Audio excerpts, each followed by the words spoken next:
কন্যাশ্রী পেতে ঘুষ, ফর্মে সই করাতে 10,000 টাকার দাবি, 5,000 দেওয়ার পর সই। নামখানা স্কুলের টিচার ইনচার্জের বিরুদ্ধে গুরুতর অভিযোগ। দক্ষিণ চব্বিশ পরগনার নামখানা ব্লকের ফ্রেজারগঞ্জে নারায়ণীতলা ধনেশ শিক্ষা সদন উচ্চ মাধ্যমিক স্কুলকে ঘিরে উঠল গুরুতর অভিযোগ। অভিযোগের কেন্দ্রবিন্দুতে রয়েছেন স্কুলের দায়িত্বপ্রাপ্ত টিচার ইনচার্জ শুভ্রনীল প্রামাণিক। অভিযোগ, রাজ্য সরকারের কন্যাশ্রী প্রকল্পের সুবিধা পেতে এক ছাত্রীকে ফর্মে সই করানোর জন্য ঘুষ দিতে হয়েছে। নামখানা গ্রাম পঞ্চায়েত এলাকার একেবারেই দরিদ্র পরিবারের স্কুল ছাত্রী পৃথিকা দাস কন্যাশ্রীর K2 ফর্ম পূরণ করে স্কুলে জমা দিতে গেলে তার বাবাকে স্কুল অফিসে ডেকে পাঠানো হয়। সেখানে টিচার ইনচার্জ শুভ্রনীল প্রামাণিক নাকি ফর্মে সই করার জন্য 10,000 টাকা দাবি করেন। ছাত্রীর পরিবার দাবি করছে টাকা না দিলে ফর্মে সই করা হবে না বলেও জানিয়ে দেওয়া হয়। অসহায় পরিবারটি বহু অনুরোধ করার পর শেষ পর্যন্ত 5,000 টাকা দেওয়ার পরেই নাকি ওই ফর্মে সই করা হয়। আমার মেয়ে কন্যাশ্রীর জন্য আবেদন করেছিল। শিক্ষক মহাশয় বললো যে তোমার বাবাকে আমাকে এখানে আসতে বললো। আমি গেলাম, ওখানে শিক্ষক মহাশয় সমস্ত কিছু ঘটনা বললো যে আমাকে এত টাকা স্কুলে কত টাকা? 10,000 টাকা চাইলো। বলি যে আমাদের এই টাকাটা দিতে হবে, নাহলে আমরা ওই কাগজপত্র পাঠাবো না বিডিও অফিসে। এই জন্য আমি কষ্ট, আমার ওই টাকাটা আমার ফেরত। এই ঘটনার পর ছাত্রী পৃথিকা দাস নামখানা থানায় লিখিত অভিযোগ দায়ের করেছেন। পাশাপাশি জেলা বিদ্যালয় পরিদর্শক বা ডিআই এর কাছেও ডাকযোগে অভিযোগ জানানো হয়েছে। বিষয়টি স্কুলের সভাপতিকেও জানানো হয়েছে, যদিও সমস্ত অভিযোগ অস্বীকার করেছেন টিচার ইনচার্জ শুভ্রনীল প্রামাণিক। কন্যাশ্রীর ব্যাপারে আমরা কখনোই টাকা পয়সা চাই না। যারা প্রকৃত কন্যাশ্রী পাবক তাদেরকে আমরা করে দিই। তা সেক্ষেত্রে কোন ছাত্রী বা তার অভিযোগ করেছে সেটা জানলে হয়তো আমার বলতে সুবিধা হবে। এই ব্যাপারে আমরা কখনোই টাকা পয়সা নিই না। এই 3 অভিযোগ। মেয়েটি কন্যাশ্রী যখন আসে আমার কাছে, সেই সময় আমরা দেখলাম যে মেয়েটি স্কুলেই আসে না, তার অ্যাবসেন্টেজের জায়গাটা ভীষণভাবে ইরেগুলার ছিল। সেটা নিয়ে আমি যখন কোয়ারিজ করলাম, ওর গার্জেনের কাছ থেকে জানতে পারলাম ব্রেনওয়্যার ইউনিভার্সিটিতে পড়াশোনা করে। তখন আমি বললাম যে দুটো কোর্স একসঙ্গে কী করে হবে, হয় আপনি এখানে পড়াশোনা করুন, নাহলে ওখানেই করুন। সে জায়গা থেকে আমরা পরবর্তীকালে ওর কন্যাশ্রীও দিয়ে দিয়েছি, টাকাও পেয়ে গেছে। অনেক আগের ঘটনা। স্কুলের সভাপতি মুক্তেশ্বর বিদ্যা জানিয়েছেন তার কাছে লিখিত অভিযোগ জমা পড়েছে এবং বিষয়টি খতিয়ে দেখে প্রয়োজনীয় ব্যবস্থা নেওয়া হবে।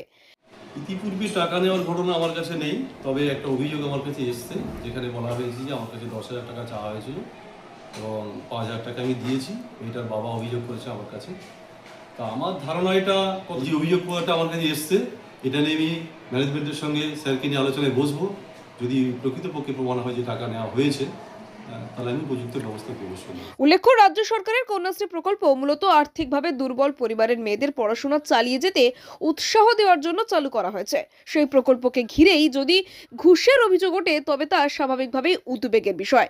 যে শিক্ষককে সমাজের মেরুদণ্ড বলা হয় তার বিরুদ্ধে যদি এমন অভিযোগ ওঠে তবে প্রশ্ন উঠছে শিক্ষা ব্যবস্থা ও নৈতিকতার উপর। ইতিমধ্যে তোমার কন্যাশ্রী হয়েছে?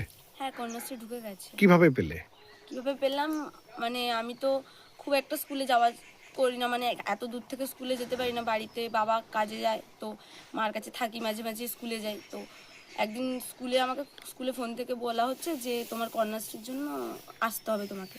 তো আমি গেলাম স্কুলে, দিয়ে ওই কন্যাশ্রীর কাগজ ফার্স্টের দিন আমি সব কিছু ডকুমেন্টস নিয়ে গেলাম। তো বলছে ডকুমেন্টস আর 1 কপি করে লাগবে।